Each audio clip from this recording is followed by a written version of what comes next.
Donc, que Dieu vous bénisse. Aujourd'hui, nous allons parler de la dîme. Pour comprendre la dîme, il faut voir les 3 temps d'application de la dîme. La dîme au temps patriarcal, la dîme pendant le temps de la loi et la dîme dans le temps de la grâce. Tout d'abord, le temps patriarcal. Quand on parle du temps patriarcal, on parle du temps d'Abraham, d'Isaac et de Jacob. Abraham, c'est le premier à croire après le déluge. La Bible nous dit qu'Abraham crut à Dieu et cela lui fut imputé à justice. Et là, Abraham est devenu le père des croyants. Donc, Abraham ne se rattache pas à la loi. La loi est arrivée 430 ans plus tard. Donc, Abraham est le premier qui a payé la dîme. Il a payé la dîme à qui? À Melchisédek, sacrificateur du Très-Haut. Et la Bible fait savoir que ce Melchisédek, eh bien, c'est l'image même de Jésus. Abraham revenait de la défaite des rois. Eh bien, Melchisédek bénit Abraham. Et qu'est-ce qu'Abraham lui donna? La dîme de tout. Il est écrit ici. Et Abraham lui donna la dîme de tout dans Genèse 15, verset 20. Il est le premier à payer la dîme. Ensuite, on ne dit rien d'Isaac. Payer sa dîme. Mais le deuxième personnage, c'est Jacob. Jacob fuyait son frère et pendant la nuit, il vit une échelle dressée entre le ciel et la terre et des anges qui montaient et descendaient. Eh bien, Dieu le bénit. Dieu bénit Jacob. Et Jacob, quand il s'est réveillé, eh bien, il a pris la résolution. Il dit que si tu me bénis, si vraiment que tu m'as béni, si j'ai de la nourriture pour manger, des vêtements pour m'habiller, un lieu pour résider, eh bien, je vais te donner la dot. C'est ce qu'il a dit là. Jacob fit un vœu. Donc, Jacob, c'est un vœu qu'il fit.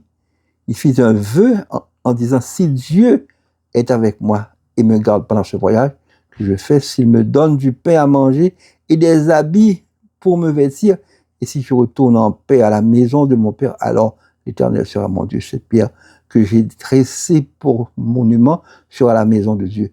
Et je te donnerai la dîme de tout ce que tu me donneras. Donc, il a pris la résolution de donner sa dîme.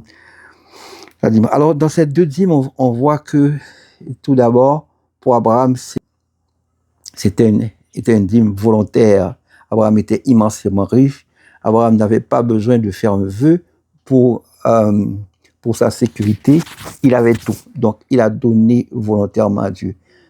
Le deuxième personnage que nous venons de dire, c'est Jacob. Il a fait un vœu. Il dit que si tu me donnes de l'argent, si tu me bénis, bien je vais te donner la dîme de tout. Donc ça, c'est la dîme au temps patriarcal. C'était pas une dîme imposée. Ensuite, au temps de la loi, la dîme a été imposée. La dîme a été imposée. Donc, je ne vais pas m'élargir trop sur le temps de la loi.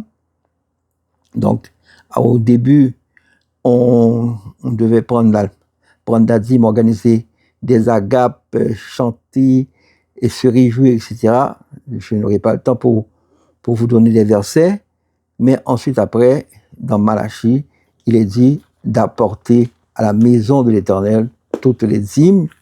Et puis, Dieu dit que vous verrez si je n'ouvre pas pour vous les écluses des cieux, si je ne fais pas descendre sur vous la bénédiction en abondance. Donc ça, c'est la dîme au temps de la loi. Au temps de la loi. Donc, à un moment donné, on a demandé que toutes les dîmes viennent au temple.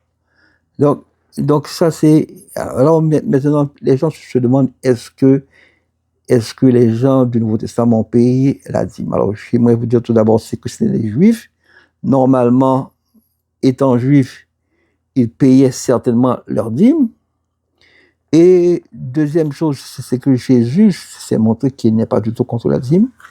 Quand il a parlé dans Matthieu 23, quand il parlait aux scribes et aux pharisiens, il dit, malheur à vos scribes et pharisiens, hypocrites, parce que vous payez la dîme de la menthe, de la nette et du cumin, et que vous laissez ce qui est le plus important dans la loi, la justice, la miséricorde et la fidélité. Donc c'est là ce qu'il fallait pratiquer sans négliger les autres choses. Ces autres choses, c'est quoi? C'est la dîme. C'est-à-dire qu'il fallait pratiquer la justice, la miséricorde, la fidélité, mais il ne faut pas mettre de côté la dîme. Donc Jésus était pour la dîme. Donc quel autre passage du Nouveau Testament qui parle de la dîme? Il faut aller dans Hébreu pour voir ce que Hébreu dit. Hébreu dit que voilà, que parle de la dîme considérée. Donc Hébreu fait la jonction avec Genèse, c'est-à-dire que considérer combien est grand celui auquel le patriarche Abraham donna la dîme du butin, ceux des fils de levain qui exercent le sacerdoce ont d'après la loi l'ordre de lever la dîme sur le peuple, c'est-à-dire sur leurs frères, qui cependant sont issus des reins d'Abraham, et lui, qui ne tirait pas de son origine, il leva la dîme sur Abraham.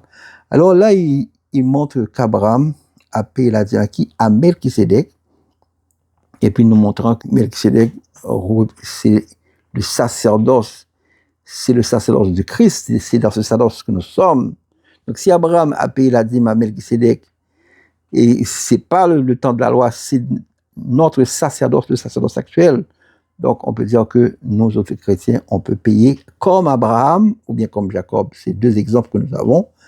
Abraham a payé la dîme volontairement, c'était comme une offrande volontaire à Melchisédek, et Jacob a fait un vœu. On peut faire un vœu avec Dieu, Seigneur, Seigneur, tu vas me bénir, eh bien, aussitôt que tu me bénis, aussitôt que l'argent rentre, eh bien, je vais te donner la dîme de tout. Et puis on a vu comment Dieu a béni Abraham et Dieu a béni Jacob immensément, particulièrement Jacob immensément, parce qu'il a fait un vœu avec Dieu et un vœu qu'il a respecté.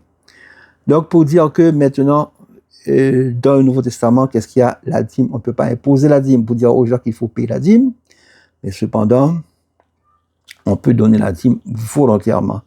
Si on comprend, si on est assez intelligent pour comprendre que c'est une source de bénédiction, c'est une source de richesse, car en payant la dîme, eh bien Dieu va certainement nous bénir, comme il l'a dit dans plusieurs fois, comme il l'a fait pour Jacob. Donc, on a intérêt à payer la dîme.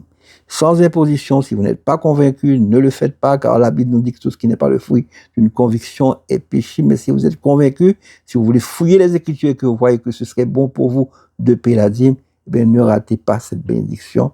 Donc, que Dieu vous bénisse.